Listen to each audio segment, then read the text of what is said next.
You are watching Poonch Live.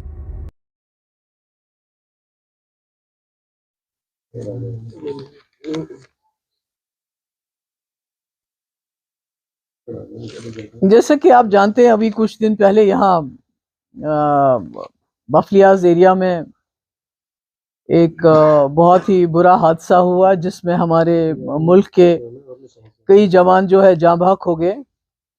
और सबको अफसोस हुआ, तकलीफ हुई, क्योंकि ये लोग भी किसी माँ के बेटे होते हैं, इनके भी बच्चे होते हैं और मुल्क से आते हैं हमारा बचाव करने के लिए। मगर बदकिस्मती ये है कि उसके बाद जो सानिया पेश आया और जिस तरह से पुलिस कई गांव में चली गई आर्मी के साथ, क्योंकि पुलिस का नाम नहीं आ रहा, हालांकि पुलिस बिल्कुल उनके साथ साथ थी। और उसके बाद उन लोगों को पकड़ के, जो बेचारे बेगुनाह, जिनका कोई कसूर नहीं, जिनका कोई लेना देना नहीं, क्योंकि आप खुद लोग यहाँ जानते हैं, रहते हैं कि राजौरी पुंछ के लोगों ने 1947 से लेके आज तक जितनी भी जंगें हुई हैं उसमें उन्होंने मुल्क की फौज का साथ दिया है।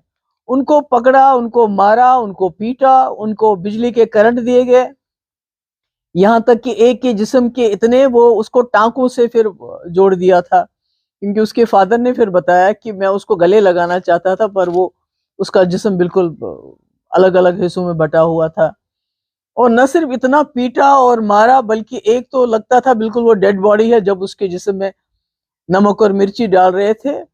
और इसको वीडियो को वायरल भी किया कि एक दहशत फैलाया जाए पूरे इलाके में कि हम आपके साथ क्या क्या कर सकते हैं। और इसमें खाली आर्मी नहीं, जो एसओजी के लोग हैं वो भी मुलव्वस थे, क्योंकि राजौरी के अस्पताल में जो लोग एडमिट है उनका ये कहना है कि आर्मी से ज्यादा वहां पर उनको एसओजी के लोगों ने मारा, पुलिस के लोगों ने मारा और यहाँ आर्मी ने मारा। तो इतना सब कुछ हो गया, इतने वफादार लोगों के साथ, जो हमारे आर्मी के साथ साथ हमारे जो बॉर्डर्स हैं उनकी रखवाली करते हैं। और उसके बाद आपके एयर चीफ आ गए यहाँ, सॉरी आर्मी के चीफ आ गए, डिफेंस मिनिस्टर आ गए। तो यहाँ आने के बावजूद क्या, उसके बाद क्या हुआ? एफआईआर दर्ज हुई, एफआईआर दर्ज होगी, नामालूम, अननोन। अननोन क्यों है?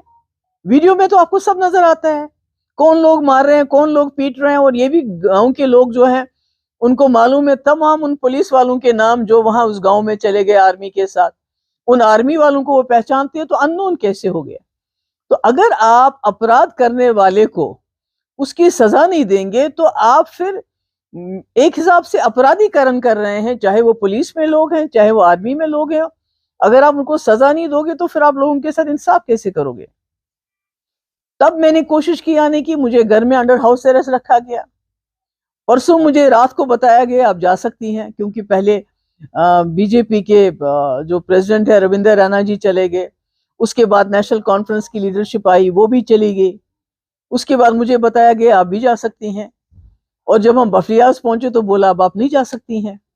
तो मुझे समझ नहीं आया कि ये क्या छुपा रहे हैं, क्योंकि जो हमारे पास रिपोर्ट्स हैं वो ये है कि न सिर्फ इन्होंने वहां से लोगों को उठा के बेदर्दी से मार पीट के उनको कत्ल कर दिया, बल्कि जो वहां जो औरतें थी, जो बच्चियां थी, जब उन्होंने इनके सामने तरले किए कि हमारे लोगों को छोड़ दो, तो उनको भी उनके साथ बड़ी बदसलूकी की, उनके साथ बड़ी बदतमीजी से पेश आए, उनको धमकाया कि अगर आप लोग पीछे नहीं हटोगे, अगर आप इसी तरह हमारे पीछे आती रहोगी इनको वापस लेने के लिए, तो हम आपके भी कपड़े उतार देंगे और आपका भी वही हाल कर देंगे जो हमने आपके मर्दों का किया है।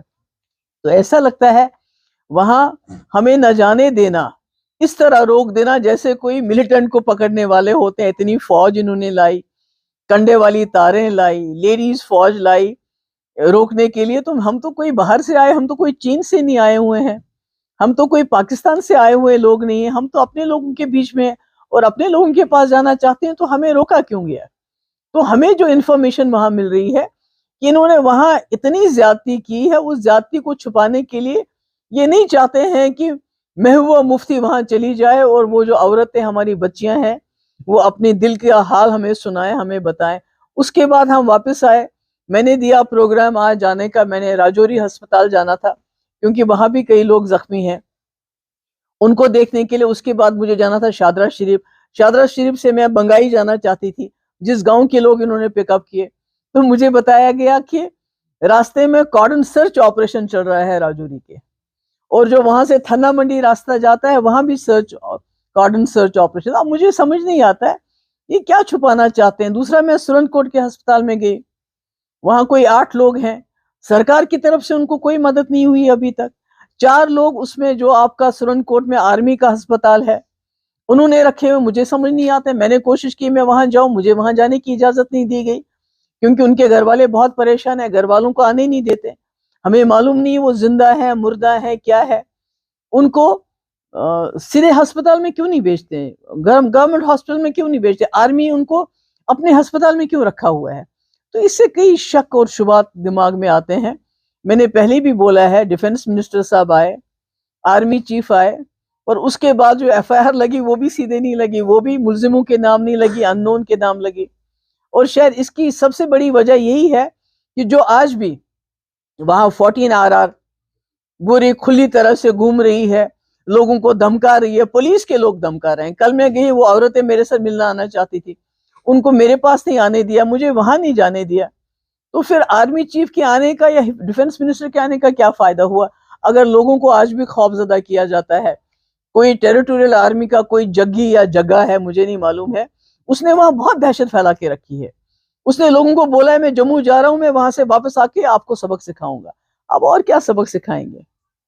लाशों पे तो आपने उनकी नमक मिर्च भी डाल दिया, जख्मों पे इसके ज्यादा और क्या करेंगे तूफान इन लोगों का। तो मैंने पहले भी गवर्नर साहब से, लेफ्टिनेंट गवर्नर साहब से गुजारिश की थी, आज मैं फिर दोहराना चाहती हूँ कि हमें पता नहीं, हमने इंक्वायरी रिपोर्ट देखी, जो राजौरी के 3 नौजवान थे जिनकी रिपोर्ट आई थी कि उनका कत्ल किया गया, और जो आर्मी का जो ऑफिसर उसमें इन्वॉल्व था उसने खुद कबूल किया कि हाँ जी हमने गलत किया, हमने फेक एनकाउंटर में मार दिया, उसके बाद भी उसको छोड़ दिया।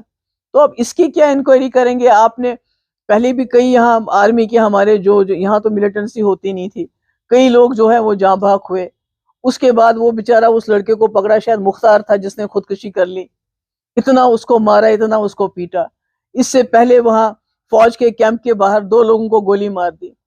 तो मुझे लगता है ये जो हो रहा है, खासकर इस एरिया में जो हो रहा है, दूर दराज का इलाका है, गरीब लोग हैं, इनकी कोई सुनवाई नहीं होती। और जब मेरे जैसे कोई इंसान जाके उनके जख्मों पे मरहम जाना चाहता है, मुझे जाने नहीं देते, तो आखिर करना क्या चाहते हैं ये लोग। मेरी फिर से एक बार लेफ्टिनेंट गवर्नर साहब से गुजारिश है कि वो डिफेंस मिनिस्टर को बताएं जिन लोगों की हलाकतें हुई हैं उनको 50-50 लाख का मुआवजा, उनको नौकरी, और उनको रोड साइड पे प्लॉट दिए जाने चाहिए। और जो लोग जख्मी हैं, क्योंकि मैंने देखा, मैंने उनसे बात भी की, उन बेचारों की इतनी पिटाई हुई है बिला किसी वजह। अब तो यहाँ ह्यूमन राइट्स कमीशन को भी काम नहीं करने देते, कम से कम वो बताता क्या क्या हुआ है उनके साथ। वो अकेले घर के कमाने वाले हैं, उनके घर में छोटे बच्चे हैं, बीवी है, तो कम से कम ये जो जख्मी है इनको 5-5 लाख रुपया दिया जाना चाहिए। चाहे वो राजौरी के अस्पताल में है, चाहे वो सुरनकोट के अस्पताल में है, चाहे वो आर्मी के अस्पताल में है, मुझे नहीं मालूम वो जिंदा है मुर्दा है, क्योंकि उनके घर वालों ने बोला हमें भी मिलने नहीं दिया जाता, ये मैंने सुना है। और इसी तरह उधमपुर में मुझे नहीं पता है वो बंदा अभी जिंदा है या मर गया है, उसकी हालत भी बहुत खराब है। तो आप लोगों से यही बात करने आई थी मैं कि आप मीडिया से ताल्लुक रखते हैं और हमें पता है मीडिया भी किन हालात में इस वक्त काम कर रहा है, किस तरह मीडिया के ऊपर UAPA लगाया जाता है, PSA के अंदर बंद किया जाता है कि अगर वो सच्चाई दिखाने की कोशिश करते हैं। मगर फिर भी मैं आप लोगों की बहुत शुक्रगुजार हूँ। कल आप लोग हमारे साथ 7.5-8 किलोमीटर चले और आपने पूरा जो है कवरेज दिया उसको, और जो हम कहना चाहते थे, बताना चाहते थे, लोगों के साथ अपनी हमदर्दी का इजहार करना चाहते थे, वो उसमें आपने हमें लोगों तक पहुंचने का मौका दिया। और मैं उम्मीद करती हूँ कि जो पहाड़ों में, जंगलों में हमारे गरीब मासूम अवाम रहते हैं, ये जो जुल्म उनके साथ हुआ, अगली बार ये जुल्म रिपीट नहीं होगा। और जो दहशत फैलाई गई है, क्योंकि जो राजौरी में जो वहाँ एडमिट है, उन्होंने कहा है कि हमारे साथ आर्मी से ज्यादा SOG वालों ने उन्होंने हमें पीटा, यहाँ आर्मी वालों ने पीटा। और मेरी ये भी गुजारिश होगी लेफ्टिनेंट गवर्नर साहब से कि जो एक पिकेट है 48 RR का वहाँ टोपी पीर में, उसको हटाया जाए, क्योंकि उन्होंने वहां बहुत दहशत फैला के रखी हुई है। उसमें लोकल टेरिटोरियल आर्मी के लोग भी हैं, वो भी तंग कर रहे हैं लोगों को कि अगर आपने जम्मू कश्मीर के लोगों को यहाँ जीने देना है। अगर आपको भी यहाँ की जमीन चाहिए तो एक ही बार बताइए कि हमें जमीन चाहिए, तो हमें वही कर लीजिए जो दुनिया में आजकल होता है। अगर हमको आपको हमारे बगैर ही हम तो कोई भिखारी बन के या रेफ्यूजी बन के इस मुल्क के साथ नहीं आए हैं। हम तो इतनी खूबसूरत जमीन लेके आए हैं, पहाड़ लेके आए हैं, जंगल लेके आए हैं, और गांधी के मुल्क के साथ हमने हाथ मिलाया। आज अगर गोडसे के मुल्क को जम्मू कश्मीर के लोग नहीं चाहिए, इन पहाड़ों के लोग नहीं चाहिए, अगर हम नहीं चाहिए तो जमीन ही चाहिए, तो एक ही बार फैसला कर लीजिए। ये तिल तिल तिल करके क्यों मारना चाहते हैं आप हम लोगों को? ये दहशत क्यों फैलाना चाहते हैं? क्योंकि वो वीडियो कभी बाहर नहीं आता जब तक आर्मी नहीं चाहती, जब तक एसओजी के लोग नहीं चाहते कि यहाँ दहशत फैले। तो इसलिए आप सबकी मैं बहुत शुक्रगुजार हूँ। आपने कल भी हमारी बात को लोगों तक पहुंचाया और आज भी आए हैं। बहुत बहुत शुक्रिया आपका।